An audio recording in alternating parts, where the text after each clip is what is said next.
हम लोग Sanskrit paper first का पार्ट बी कर रहे थे। पार्ट बी का ये 4th नंबर का लेक्चर है, जिसमें हम लोग बात करेंगे अष्टांग योग की। तो देखिए, नाम से ही पता चल रहा है, ऑलरेडी मैंने आपको आगे सीरीज में बताया था। अष्टांग योग के 8 नाम बता भी दिए हैं कि वो कौन से होते हैं। यम, नियम, आसन, प्राणायाम, प्रत्याहार, धारणा, ध्यान, समाधि। ठीक, आज हम लोग देखते हैं कि ये जो वीडियो होने वाला है, चाहे क्वेश्चन शॉर्ट हो 5 नंबर का तो आपको थोड़ी बहुत डिटेलिंग करनी है, 2 नंबर का जो खाली नाम देखना है, 10 या 15 नंबर का तो पूरा इस वीडियो सफिशिएंट है। किसी भी टाइप का क्वेश्चन हो आपको कंप्लीट इसमें मिल जाएगा। तो देखिए, जो ये हमने बताया यम, नियम, आसन, प्राणायाम, प्रत्याहार, धारणा, ध्यान, समाधि, इनको याद करने का ट्रिक है। यम ने आसन पर इधर कर लेना और इसको इधर, धारणा ध्यान कर समाधि ली। 2-4 बार ये राइमिंग आप बना लीजिए। यम ने आसन पर, धारणा ध्यान कर समाधि ली, तो फिर आप आराम से लिख सकते हैं। देखो, यम, फिर नियम, आसन, देखो पर से 2 बार आप लेंगे, एक प्राणायाम लेंगे और एक प्रत्याहार लेंगे। देखो 2 लिखा है। फिर धारणा, ध्यान और फिर समाधि।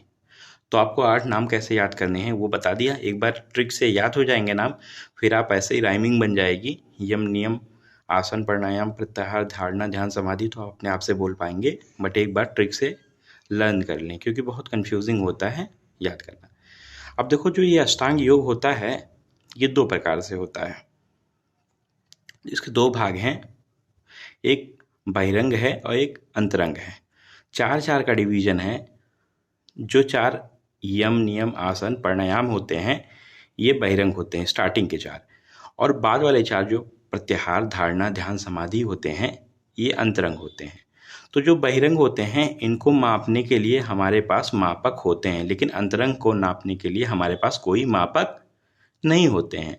अब जब इनको मापा जा सकता है, तो देखो, ये देह एवं मन दोनों से संबंध रखता है। शरीर एवं मन दोनों से संबंध रखता है, लेकिन जो अंतरंग होता है ये केवल अंतरकरण होता है। तो अंतरंग से ही संबंध रखेगा, अंतर से ही संबंध रखेगा, मन से ही संबंध रखेगा। तो मैंने इस पेज पे आप लोगों को बताया कि अष्टांग योग 8 होते हैं। यम ने आसन पर धारणा ध्यान कर समाधि ली, ट्रिक था यम, नियम, आसन, प्राणायाम, प्रत्याहार, धारणा, ध्यान, समाधि। अष्टांग योग 2 प्रकार से होते, बहिरंग, अंतरंग। स्टार्टिंग के 4 बहिरंग होते हैं, यम, नियम, आसन, प्राणायाम, और 4 आगे प्रत्याहार, धारणा, ध्यान, समाधि अंतरंग होते हैं। तो बहिरंग जो होते हैं उनको मापने के लिए मापक हैं, लेकिन अंतरंग को मापने के लिए कोई भी मापक नहीं है। ये मन और देह दोनों से संबंध रखता है बहिरंग, लेकिन अंतरंग नाम ही से पता चल रहा है अंतरकरण होता है, अंतरंग से ही संबंध रखेगा। ठीक है, आगे देखो, एक एक हम लोग करते हैं। तो जो है यम, यम देखो, यम मतलब जो संयम से आया है। ठीक है, इसका अर्थ होता है बाहिरी अनुशासन, और इसके बाद वाला जो आएगा वो अभ्यंतर अनुशासन होगा। ये देखो, इसके बाद वाला जो नियम होता है, नियम वो अंदर का अनुशासन होता है। ठीक है, ये बात ध्यान रखें। तो जो ये है यम, ये 5 प्रकार से होता है। अहिंसा, सत्य, आस्तेय, ब्रह्मचर्य, अप्रतिक्रिया। अब इन 5 को याद करना, जैसे हमने 8 नाम याद कर लिए अष्टांग योग के, इनके भी 5 नाम हमको याद होने चाहिए। तो इनके 5 नाम याद करने के हमारे पास ट्रिक है। सत्य, अहिंसा, आस्तेय, आप ब्रह्मचर्य क्यों? मतलब सत्य, देखो नाम से, सत्य से सत्य, अहिंसा से अहिंसा, आस्तेय से आस्तेय। ये पूछता है सत्य से, अहिंसा से, आस्तेय से कि आप ब्रह्मचर्य में क्यों। ठीक है, आप से अपरिग्रह और ब्रह्मचर्य से ब्रह्मचर्य। ठीक है, तो सत्य, अहिंसा, आस्तेय, ये 3 मान लो नाम है, तो आप ब्रह्मचर्य क्यों करते हैं। ठीक है, तो ये ट्रिक था, इसे आप 2-4 बार कंटिन्यू करेंगे, सत्य, अहिंसा, आस्तेय, आप ब्रह्मचर्य में क्यों, तो आप भी बोल पाएंगे। तो अब एक एक को देख लेते हैं। अहिंसा, अहिंसा मतलब किसी से हिंसा ना करना। वो शारीरिक हो सकती है, वाचिक हो सकती है, मानसिक हो सकती है, किसी भी रूप में किसी को कोई हानि नहीं करना। तो अहिंसा, किसी के साथ हिंसा न करना, अहिंसा पूर्वक रहना, शारीरिक, वाचिक और मानसिक रूप से। सत्य मतलब हमेशा सत्य ही बोलना। सत्य हर स्थिति में अपरिवर्तनशील रहता है। आप सत्य बोलेंगे तो कभी भी आपको रटना नहीं पड़ेगा और न वो कभी दिक्कत देगा आपको, इसलिए हमेशा सत्य के साथ रहना चाहिए। आहिस्ते, आहिस्ते मतलब होता है चोरी।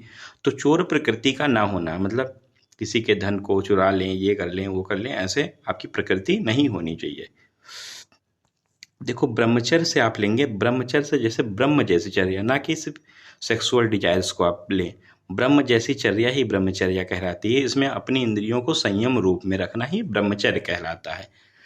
आप परिग्रह मतलब होता है, ये देखो, कोई चीज का आप परिग्रह मतलब हो तो किसी चीज का कलेक्शन करना। आप परिग्रह आ लग जाए तो मतलब उसका नहीं करना। तो आवश्यकता से अधिक किसी चीज का संचय ना करना। जो परिग्रह मतलब बहुत ज्यादा इकट्ठा कर लेना, तो ऐसा भी आपको नहीं करना है। तो हमने यम में, यम जो संयम से आया है, इसका अर्थ होता है बाहरी अनुशासन। इसके 5 टाइप होते हैं, वो भी बता दिया, 5 टाइप को एक्सप्लेन भी कर दिया। अब देखते हैं आगे नियम को। तो देखो, नियम जो है, नियम मतलब आपको बता दिया था, अंदर का अनुशासन होता है, और यम जो होता है बाहरी अनुशासन होता है। इसमें भावनाओं का अनुशासन होता है। तो देखो, इसके 5 भी नियम हैं। कौन से हैं? तो शौच है, संतोष है, तप है, स्वाध्याय है और ईश्वर प्रणिधन है। तो इसको याद करने का ट्रिक है, शौच ने संतोष कर, एक शौच है तो शौच ने संतोष कर लिया और तप करके अध्ययन किया और ईश्वर में लीन हो गया। शौच ने संतोष कर तप से अध्ययन किया तो ईश्वर में लीन हो गया, या और ईश्वर में लीन हो गया। तो शौच, देखो, शौच ने संतोष कर तप से अध्ययन, स्वाध्याय अध्ययन किया तो ईश्वर में लीन हो गया, मतलब प्रणिधन। ठीक है, तो आप इसी राइमिंग में याद कर लें इसे, तो आपका हो जाएगा। अब देखो, एक एक हम बता देते हैं आपको पांचों।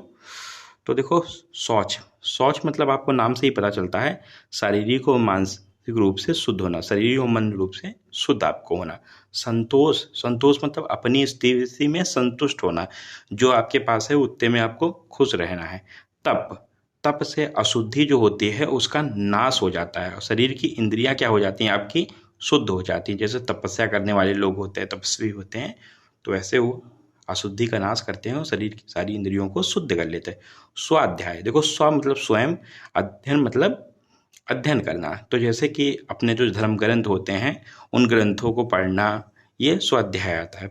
ईश्वर प्रणिधन, ईश्वर प्रणिधन मतलब ईश्वर में लीन हो जाना, ईश्वर के पास चले जाना, परमात्मा के शरण में जाना, ये ईश्वर प्रणिधन होता है। आगे बात करते हैं आसन। देखो, आसन नाम से ही पता चलता है, आसन मतलब कोई स्टेज है। तो देखो, स्टेज कैसी होनी चाहिए, कंफर्टेबल होनी चाहिए। कैसी होनी चाहिए? कंफर्टेबल होनी चाहिए, और वो ऐसी हो जो आपको कोई कष्ट न दे, कोई व्याकुलता आपके अंदर उत्पन्न ना करे। तो देखो, पढ़ लेते हैं। स्थिर होकर, अगर स्थिर होकर सुखपूर्वक बैठना ही आसन कहलाता है। ऐसे ऐसे बैठना है कि बिना व्याकुलता के, बिना हिले डुले, स्थिर पूर्वक, बिना कष्ट के, दीर्घकालिक तक, काफी समय तक बैठे रहना ही आसन कहलाता है। आसन की संख्या तो 84 लाख संख्या बताई गई है। ठीक है, लेकिन आसन हम लोग यहाँ पे क्या जाने, तो आसन सुखपूर्वक कंफर्टेबल पोजीशन में बैठना और बिना किसी कष्ट के और खूब समय तक बैठने लगना, दीर्घकाली तक बैठे रहना ही आसन कहलाता है। बात करते हैं, तो देखो, जो प्राणायाम होता है, प्राणायाम, इसका अभ्यास तभी करना चाहिए जब आसनों में आप सिद्ध हो गए हों। जब आप आसन में सिद्ध हो जाएं तभी आप प्राणायाम पे आएँ, वरना डायरेक्ट प्राणायाम करना नहीं स्थित होना चाहिए।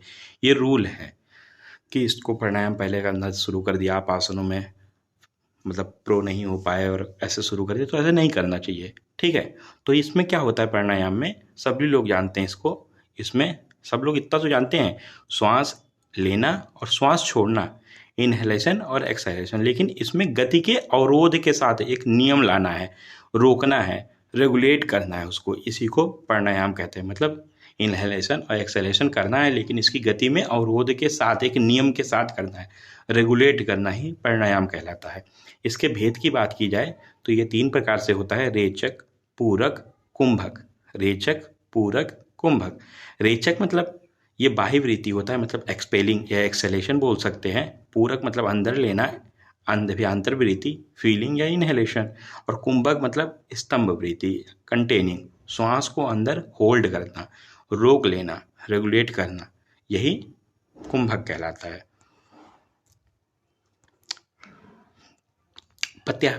प्रत्याहार की बात करते हैं तो देखो इसमें प्रत्याहार में क्या होता है, इंद्रियां जो आपकी होती है बाहिर्मुख विषय से हटाकर उनको अंतर्मुख कर लेना, क्योंकि प्रत्याहार के द्वारा इंद्रियों का वशीकरण होता है। अगर आपकी इंद्रियां बहिर्मुख होंगी तो बहुत सारी ऊर्जा नष्ट करेंगी, अंतर्मुख करेंगे तो आप ये सारी ऊर्जा को आप अपने अंदर एब्जॉर्ब कर लेंगे। जैसे कि एग्जाम्पल देख सकते हैं, पांचों इंद्रियां से जब बाहर जाती ऊर्जा को रोकना। पांचों इंद्रियों से आपकी ऊर्जा जाती है, कैसे जाती है, तो जब हम अपनी इंद्रियों के द्वारा देखते हैं, चखते हैं, बोलते हैं, सूंघते हैं, स्पर्श करते हैं, तो हमारी ऊर्जा क्या होती है, बाहर जाती है। ऊर्जा व्यर्थ को नष्ट ना होने दे, ये जरूरी है, इसीलिए प्रत्याहार होता है। प्रत्याहार के द्वारा अपनी ऊर्जा को स्थिर कर लेना। धारणा क्या होता है, धारणा मतलब एक स्थिर रहना या मन को एकाग्र लगा लेना, या अपने माइंड जो होता है, माइंड को किसी एक चीज़ पर एकदम फिक्स करके एकाग्र करके रोक लेना ही धारणा कहलाता है। और जब आप अगर धारणा की स्टेज में चले गए, इसका कंटिन्यू करते रहे तो आप ध्यान में चले जाएंगे। इसी को देखो ध्यान के, धारणा का निरंतर उसी स्थान पर बने रहना ही ध्यान कहलाता है। धारणा के बाद की स्टेज क्या होती है, ध्यान। अगर आप धारणा करते आप कंटिन्यू निरंतर बने रहे उसी स्थान पे, तो आप ध्यान की स्टेज में चले गए। इसमें केवल आत्मा के चिंतन को ध्यान कहते हैं। ठीक है, ध्यान परमात्मा तक पहुंचने का एक सरल मार्ग है। ध्यान एक विज्ञान है। ठीक है, परमात्मा तक अगर आपको पहुंचना है तो एक ध्यान बहुत अच्छा साधन है। अब देखिए लास्ट स्टेज होती है अष्टांग योग की, जिसको कहते हैं समाधि लेना। सारी स्टेजों को अगर फाइनल कर गए तो लास्ट स्टेज होती है समाधि। ध्यान से आगे की अवस्था को समाधि कहते हैं। जब कोई योगी किसी वस्तु में उसके ध्यान करता है, पूरी तरह से जब उसमें डूब जाता है और वो अपने अस्तित्व का ज्ञान नहीं रखता है, तो फिर उसे समाधि की स्टेज कहते हैं। ये दो प्रकार की होती है, साबीज और निर्बीज। साबीज को ही संप्रजात समाधि कहते हैं और निर्बीज को ही असंप्रजात समाधि कहते हैं। तो हमने एक लेक्चर में पूरा अष्टांग योग का 5 नंबर का हो, 10 नंबर का हो, 2 नंबर का हो, 15 नंबर का हो, आपने सारे कवर कर लिए। मैंने आपको सब याद करने का जो कॉन्सेप्ट था से क्लियर कर दिया है। थोड़ा सा और ज़्यादा कंटेंट आपको करना होगा तो एक बार बुक से रीड कर लीजिएगा, तो आपके इसमें मैक्सिमम कंटेंट हो जाएगा। बाकी मैंने आपका कॉन्सेप्ट अच्छे से क्लियर कर दिया है। जो भी याद करने का ट्रिक था वो भी बताया कि अष्टांग योग आप कैसे याद करेंगे, ये कितने प्रकार से होता है, कैसे होता है, ये बाहिरंग होता है, अंतरंग होता है, ये भी क्लियर किया आपको। और यम के 5 भेद कैसे याद करेंगे और नियम के 5 भेद कैसे याद करेंगे, तो आपको सारी चीज़ें मैंने क्लियर कर दी हैं। बाकी आप एक बार बुक से रीड कर लीजिए, वरना इतना सफिशियंट है। बट आपको अगर रीड करने का मन हो तो कीजिए, नहीं तो कोई बात नहीं, एक लेक्चर में मैंने कंप्लीट कर दिया।